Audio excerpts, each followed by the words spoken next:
Hey, Mr. P here. We are out of genes and chromosome structure and into base pair errors, specifically gene mutations.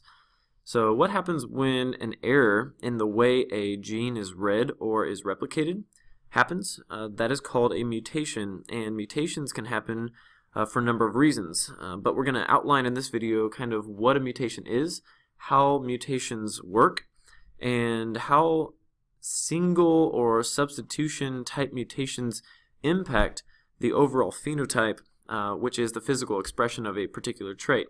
Okay, so we've talked in depth in a lot of previous videos that these chromosomes contain a lot of genes, and the genes contain a lot of base pairs, specifically A, T, C, and G nucleotides.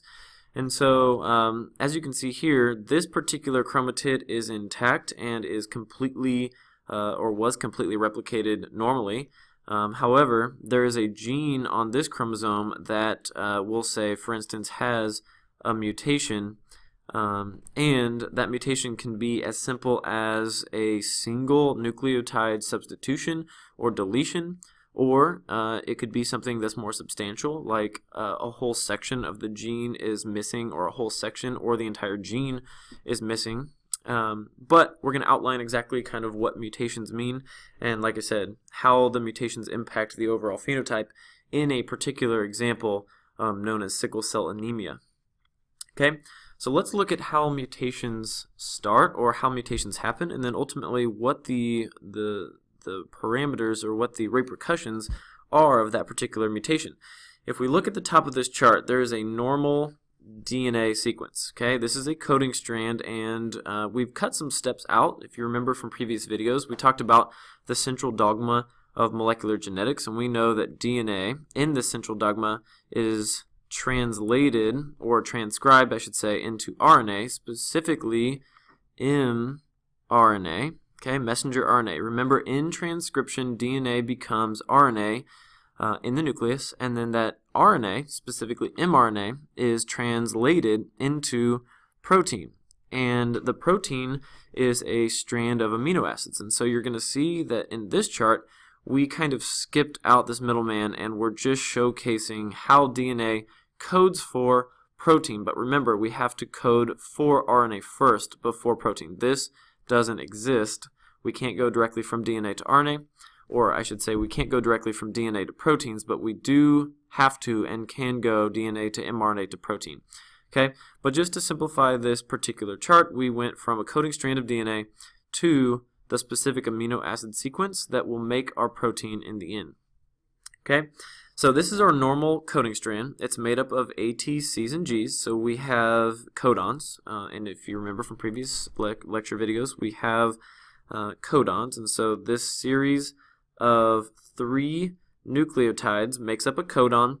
A codon consists of 3 nucleotides that are sequenced together to code for a particular amino acid. ATG codes for an mRNA sequence that would be UAC, okay, or AUG I should say. Remember, T is going to switch in mRNA to U, but anyway, the mRNA codon that would code for methionine would be AUG, which is coded for by DNA, ATG. So these would be codon. That's a codon, this is a codon, this is a codon, this is a codon, and each of these codons codes specifically for a specific amino acid, and when you put these amino acids in this particular order, it produces a protein, and the protein is unique and is specialized based on the way these amino acids are sequenced.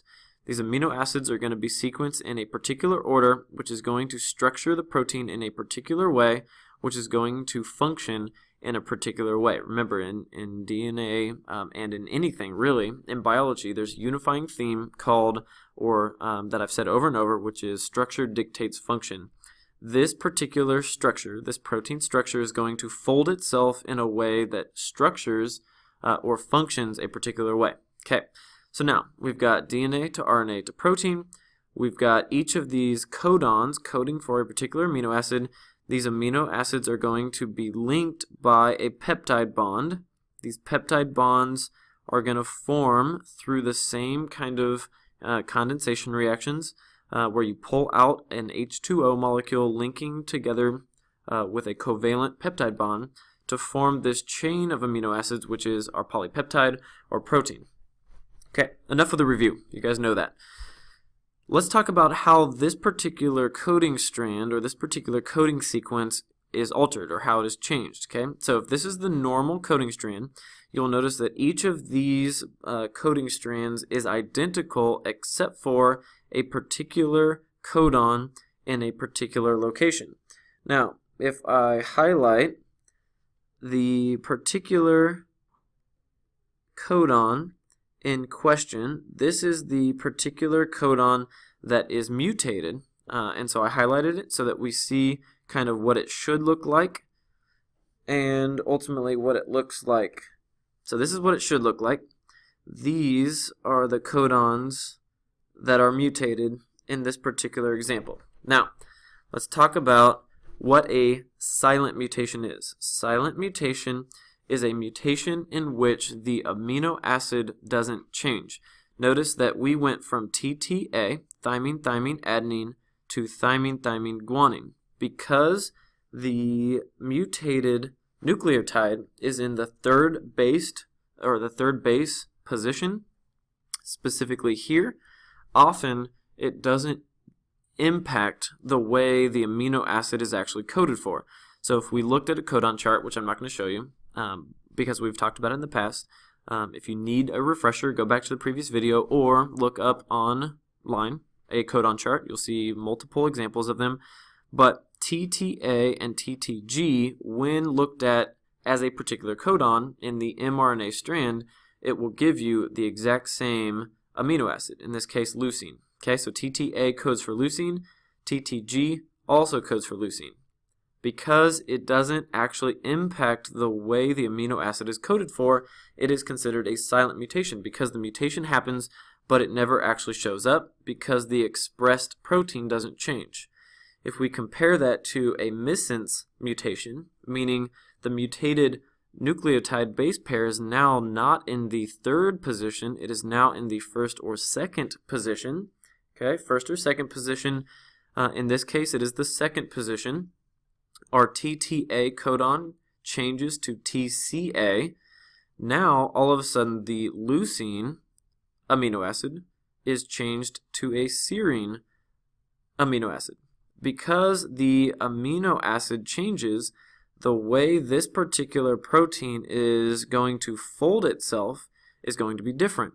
And because the folding of this protein is different, then the structure is going to be different, and therefore the function is going to be different. So I'm going to say down here that the structure of the protein is different. Okay, and because the structure is different, the function is going to be different as well. Okay, it results in a completely different protein. Now, because we only changed a particular amino acid within the entire protein, the protein's not going to be substantially different, it's just going to be slightly different. Okay, so a slightly different protein is going to result because of this one particular point mutation. And we call it a point mutation because we only mutated one particular point along this entire coding strand. Okay, a very slight deviation results in a very slightly different structured protein and a slightly different function as well. Now we look at a nonsense mutation. A nonsense mutation is when you change, just like in a missense mutation, one particular nucleotide. Now we're going from TTA to TGA, and if we change to TGA, now all of a sudden, if you look at the codon chart, we code for a stop codon. Now instead of changing the amino acid or not changing the amino acid, we have essentially cut off, we have stopped the coding of the rest of this coding strand. And because we stopped the coding strand, now all of a sudden we only have a protein that is half or a quarter or 3/4, depending on where this nonsense mutation happened. We only have a section of this particular gene coded. And so let's snooze that, sorry. Now all of a sudden we only have a section of this gene coded, and so we only have a section of the protein. So I'm going to say the structure and function of this particular protein is substantially different. Okay, this one is substantially different, this one is just slightly different, and it has to do with how much of the gene we're actually coding. You can see we cut our protein short because we mutated in this particular codon a stop codon, resulting in only this amount of the protein to be actually coded for and expressed. This protein is not going to work in the same way that this protein worked, and so that is a more substantial mutation when compared to this one, which is more substantial when compared to this one, which really isn't any different when compared to this one. Okay, now if we look at a frameshift mutation is by far the most substantial in this particular chart. So most impactful or substantial,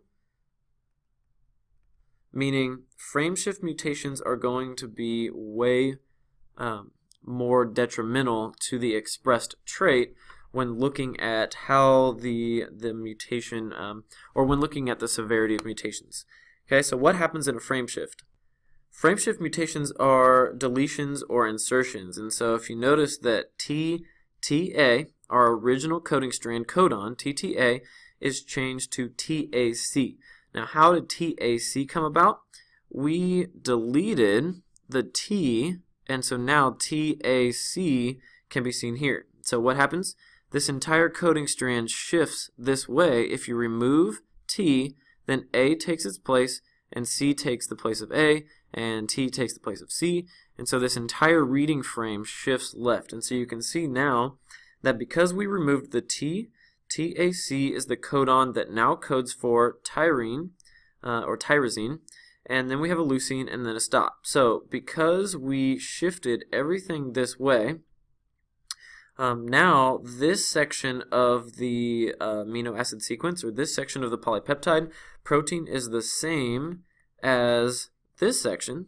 Okay, so no mutation there. The mutation happened here, but the mutation, specifically a frameshift mutation, impacts every codon in the reading frame after or downstream of the particular mutation. And so this one is different, this one's different, this one's different, this one would be different, this one would be different, but we just happened to reach a stop codon because we changed what would be ATA, we became TAG, and so that became stop. So now, not only did we alter these two particular amino acids, but now we reached a stop, and so we've cut our protein short, as well as changed the last two amino acids in the sequence.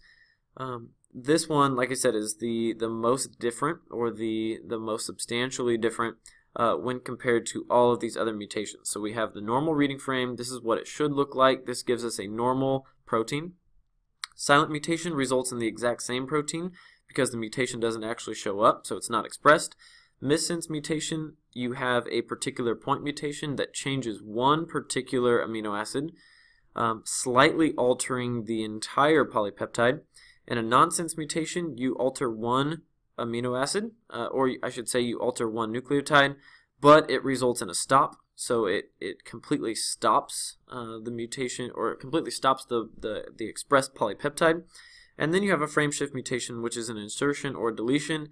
It is going to completely shift the entire reading frame left or right, and sometimes will produce a stop codon when you shouldn't have a stop codon in the first place. Okay, so now an example, like I said in the beginning of this video, we're going to go through an example of how a mutation can be detrimental, and then also how a mutation can actually benefit you, or I should say benefit the species as a whole. And the example that I'm going to talk about is sickle cell anemia. Okay, in sickle cell anemia, the normal red blood cell, which should be disc shape, is altered to a sickle shape because of an abnormal hemoglobin protein. In normal hemoglobin, these proteins are structured perfectly to allow the blood cell, which is made up of these proteins, to be disc-shaped and is perfectly structured to carry O2, oxygen, which is the goal of, or the job of, these blood cells.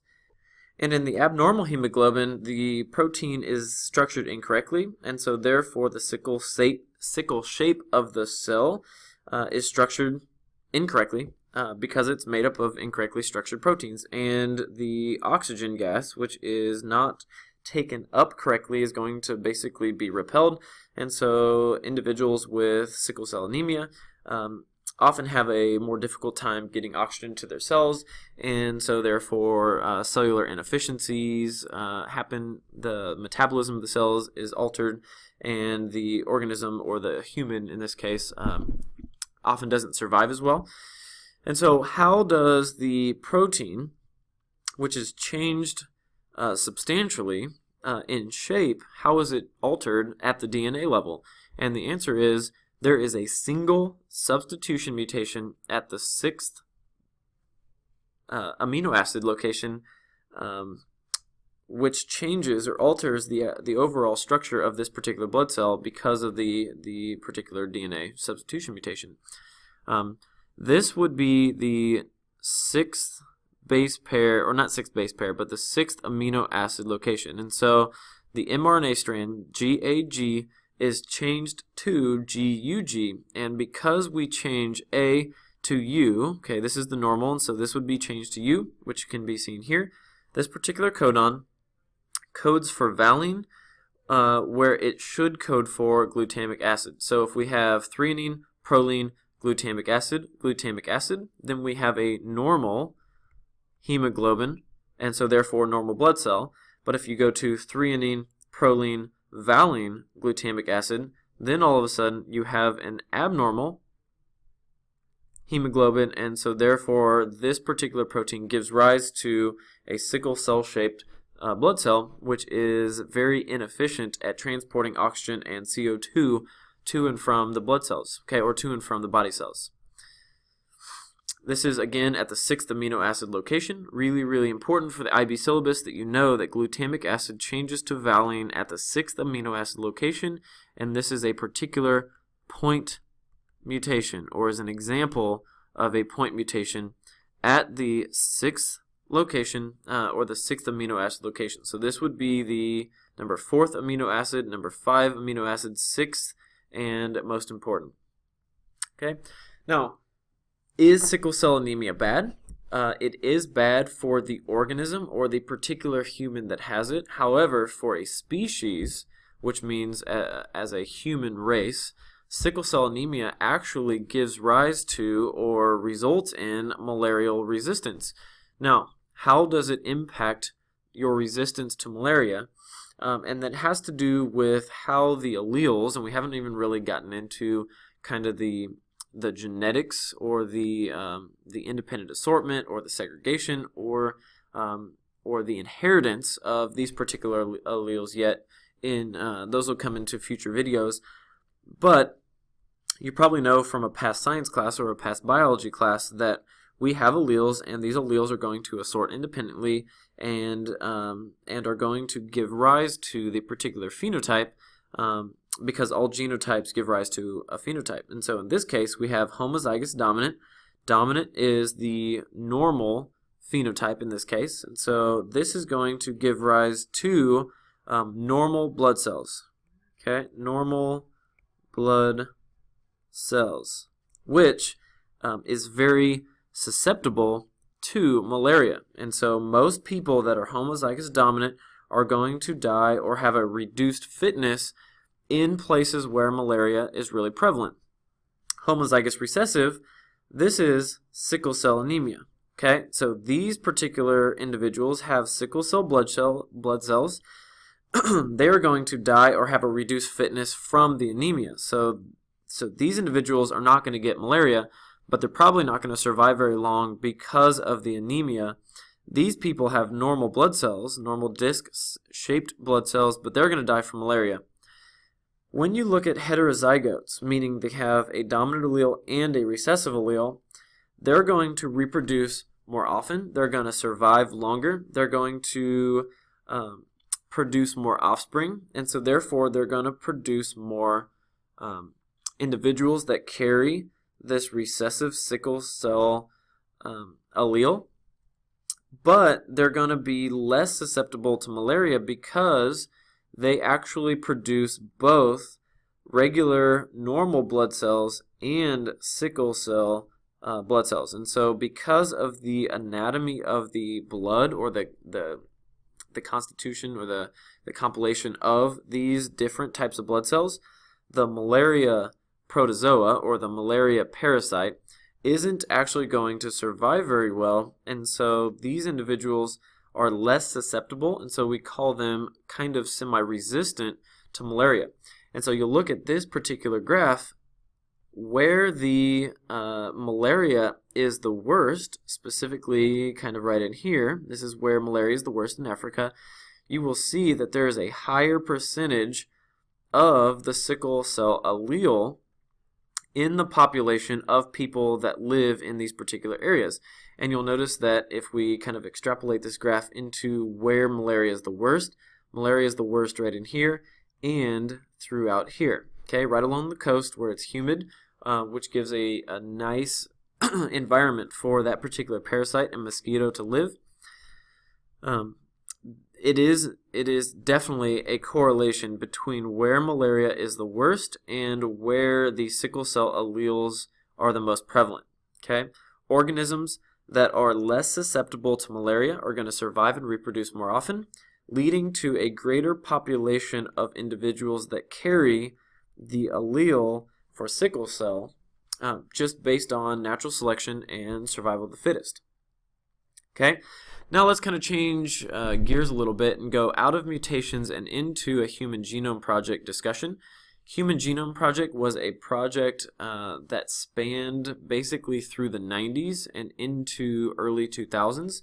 It was supposed to be a 15-year project from about 1990 to 2005. It was going to be a several $million project with 3 goals in mind. They were trying to discover the complete set of human genes. They wanted to basically make the human genes accessible for all kinds of further biological studying, and they wanted to completely determine the sequence of the human genome, meaning they want to not only find the genes that make up the human genome, but they wanted to sequence every single A, T, C, and G as a way to kind of further our understanding of how DNA plays into this idea of inheritance. And if you understand the entire language that is human DNA and human genome, then you're going to further understand how the genes come together to produce desirable traits, but you're also going to come to a realization that there are some areas in which mutations happen, and if you understand kind of how the DNA should be structured normally, then we can compare organisms, humans, that have alterations in those genomes or alterations in their genes, and then we can understand kind of where the mutation happened, what the result of the mutation was phenotypically, which means what the result of the mutation was physically. And if you understand what it should look like and how it looks like when it's altered, then we can begin to formulate plans to fix them either before they happen or once they happen as a means of medical intervention. Okay, so 3 goals in mind. We wanted to essentially come up with a blueprint for the human genome. It was supposed to take 15 years. They actually completed it in 13 years, and it was completed in 2003, which is really, really good considering they came in under budget and early. Okay. What are the results of the human genome? Most of the results center around genetic testing and medical interventions, but one of the big results that came about as the Human Genome Project came to a close was in the area of medicine. It's really important, and in this area of medicine, basically what happens is research companies find beneficial molecules produced naturally by healthy people. So if they are able to determine which genes result in beneficial proteins, then all of a sudden they can find the genes that control those and actually copy that gene, use it as instructions to synthesize the molecule in a lab, and then give or distribute the beneficial protein as a new medical treatment. So if organisms that are deemed to be natural and normal, then they can find the genes that produce the proteins that result in beneficial traits, and organisms that have or lack those beneficial traits, specifically lack the genes or have mutated genes that lack the ability to produce a normal protein, all they have to do is synthesize these proteins naturally or unnaturally in a lab, and then distribute those to organisms that need them, and therefore they're treated with normal proteins, and so they don't have to take kind of unnatural drugs. They just can kind of supplement with natural proteins that were produced in a lab, okay? Just like they would be produced in the normal human. One current line of research is dealing with the genes that control aging. I mean, think about, and this is kind of a theoretical question or a hypothetical question, you can think about it. Everybody has a different opinion or different viewpoints, but how much money do you think people would pay for a molecule that could reverse or stop aging? There are companies, biotech companies, that are dealing with and have their whole kind of business centered around the idea of stopping or reversing aging. If they came up with a way to do that, I would think it would become a multi-billion-dollar industry, as people often, fantasize about the idea of reversing or eliminating this idea of aging. What if, and this is another question, but what if a biotech company finds a useful human gene in your body, example, a gene that produces a protein to help balance cholesterol levels? That would be a good thing, okay? If we could naturally balance cholesterol levels without the use of cholesterol-reducing drugs, should the company be allowed to patent the gene in order to protect its discovery and earn money from it? Let's say you have a mutation that happened normally, and you went in for a genetic test because you have excellent cholesterol levels, and a company wants to find out what is happening in your body to allow you to have substantially lower cholesterol levels even with a really bad diet. If they found a gene that was very successful at eliminating or controlling the cholesterol levels, should they be allowed to clone your gene and patent it so that other companies couldn't test or couldn't produce interventions or couldn't try to advance medicine on their own? Should they be allowed to earn money from it and not really give you anything, or essentially, I'm not going to say steal your gene, but should they be allowed to patent it and control the use of that gene even though it was yours in the beginning? I don't know. That's up for you to decide. But I do have a landmark case that I would like to end this video with, centered around that exact same discussion or that exact same idea, and the case was actually taken to the U.S. Supreme Court in 2013, very current. It was between Myriad, a biotech company, and AMP, which is the Association for Molecular Pathology. This was made up by doctors who wanted to see genes not be patented. So this was against the patent. This biotech company was for the patent. And so what is the ultimate decision? Myriad had a patent on naturally occurring human genes called Brca. You've probably heard of Brca, sometimes called Brca. The Brca gene is the single best indicator of determining a woman's chance of acquiring breast and ovarian cancer. You've probably heard a lot of talk about Brca or Brca genes in literature. You've probably heard a lot of talk around your doctor's office. You've probably heard on commercials. There are a lot of companies that are using the Brca gene, Brca, to determine the chances of a woman's percentage, or the woman's likelihood of acquiring breast and ovarian cancer. And so Myriad, as a biotech company, wanted to monopolize the use of this Brca gene, not only because taking the patent away would essentially ruin the company and ruin their livelihood as a sustainable biotech company, because it would allow all physicians, all doctors' offices, the ability to utilize the same technology that they patented in the first place. They also argued that the use of the Brca gene in this form requires sophisticated laboratory equipment, which they felt they had and no one else did. And they argued that the DNA sequence was not in the natural form because of the way that they manipulated the particular gene to be used as an indicator. It was no longer in its natural form, and so therefore could be patented.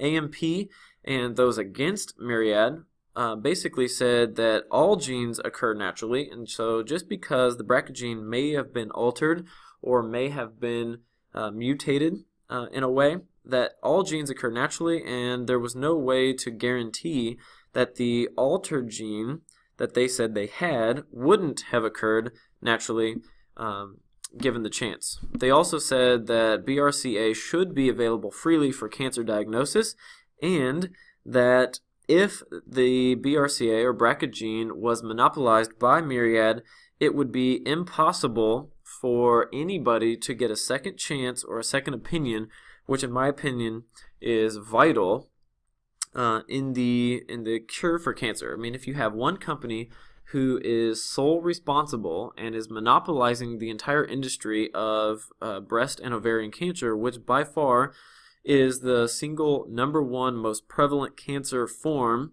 at least in the United States and probably the Western United States or the Western world. It is very, very important, in my opinion, for women who are going through this particular disease to get a second opinion or third opinion or fourth opinion by different companies and different doctors, because two opinions or two of the same opinion sounds a lot different than just getting one opinion and having to just trust that the doctor did it right. Okay?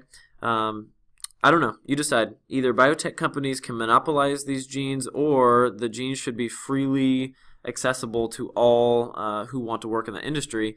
It was found by the judge in the U.S. Supreme Court that the DNA segment could be found in nature. It was naturally occurring, and so it was found unconstitutional to patent, and therefore all physicians, all independent laboratories, all people in this space are freely able to diagnose cancers. They're able to work with genes, and I think it was ruled correctly, but there are obviously people on both sides of this. So this is going to be a debate that I'm sure continues in the future as new landmark genes are found, as new genes that could potentially make companies a lot of money are found. Just remain a good citizen, a good informed understander of biology, and decide for yourself. Bring your questions to class. See ya.